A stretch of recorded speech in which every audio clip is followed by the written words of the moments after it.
Well guys, my Netflix viewing, I saw, this is actually a little while back, but I thought, hey, I really didn't get around to talking about this.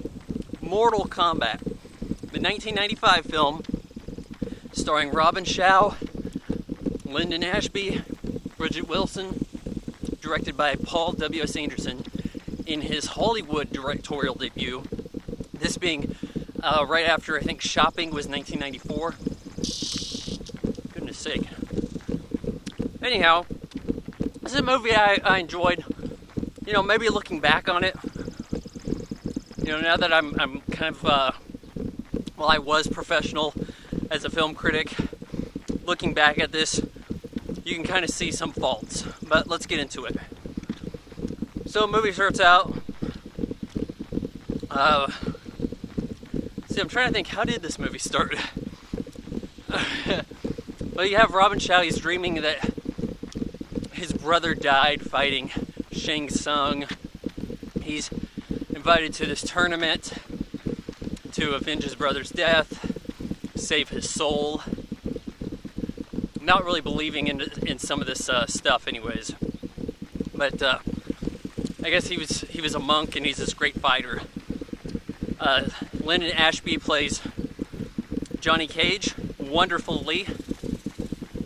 He's really like the bright spot of the movie as far as total entertainment value.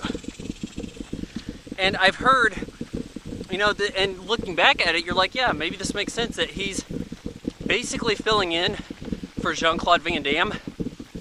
I can understand why Van Damme wouldn't want to do this movie after the disaster that is the 1994 live-action Street Fighter. But in the original game, he's dressed exactly like Van Damme in the last fight in Bloodsport. This movie, he's a movie star. He doesn't get respect. People think he's untested as a martial artist, so he goes to tournament. Bridget Wilson just kind of sneaks aboard. She's Sonya. And actually she has Jax with her, but he kind of stays behind. They're chasing Kano, who is like an Australian criminal. And I think they actually had the character's bio retconned based on, his name's Goddard. This guy died, I think 2003, but they kind of redid Kano's bio based on this guy in the movie. But I thought he did a good job. And so Shang Tsung has put together this tournament. He's won like 9 of these in a row.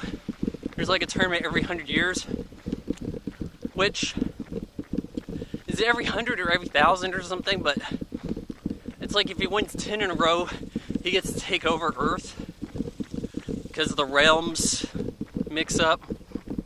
But it doesn't really totally make sense. It's like, well, you know, some of these best fighters could be a little past their prime, not just 100 years apart, like a decade. But you have the Lord of Lightning and Thunder, whatever, Raiden, played by Christopher Lambert. Kind of an odd casting choice. He's a bit... there's somebody coming, but turn around here. He's a bit of an odd choice because these are supposed to be like Eastern gods, right? So, I mean, you got this guy, what's his name, Carrie, whatever. You've seen him around a lot in the 90s. He's Shang Tsung. Then you have Highlander. You know, Lambert showing up playing like another Eastern god of something. It doesn't make too much sense. So, they get on this leaky boat, as Sonya says, and they're ready to save the world.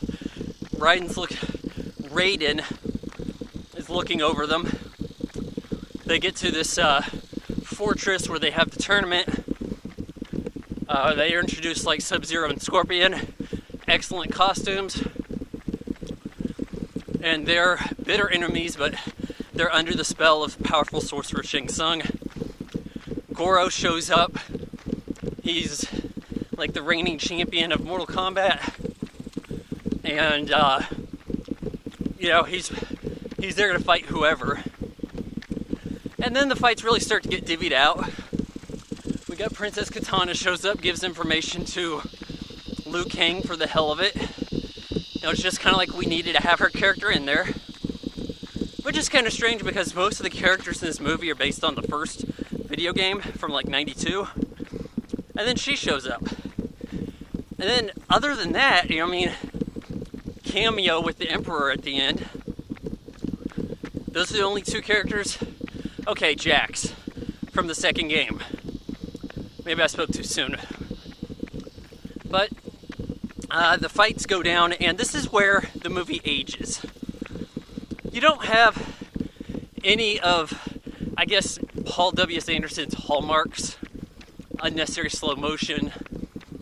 And you got the pounding music. Not a bad soundtrack. You got like Gravity Kills, Mother's Day Out, KMFDM. I had the soundtrack on cassette back in the day, and hell did I listen to that a lot. But you got like the pounding rock music, but the fighting does not quite hit you as being as kinetic. Like, these are not really martial artists, Robin Shaw aside. I mean, Lyndon Ashby, he's doing all right. He's no Jean-Claude Van Damme. But he's got a good presence to him. I would have liked to have seen him in some more films. He's got the smart aleck wit. All the good lines come from him. Bridget Wilson, kind of indifferent on her. I mean, I wasn't like a big fan of her or nothing. I didn't think she was super hot. I didn't think Sonya was supposed to be super hot. She's present. But her fights are bad. She has a fight with Kano, and that's when they play the KMFDM Juke Joint Jezebels. They're fighting on the beach, and she does her signature move, the handstand flip, grab with the head thing. And it looks like it's played backwards, because like maybe she couldn't do it right. So they just did the film backwards. At the time this movie was made, it had more special effects sequences than any other film. And it had the longest credits. We're looking at like, I think a 9-minute credits. And Paul W.S. Anderson is notorious for having the longest credits. I think Alien vs. Predator has 12-minute credit sequence at the end. But the visual effects in this movie are not so bad. Some of the CGI, yeah, the textures, not that amazing.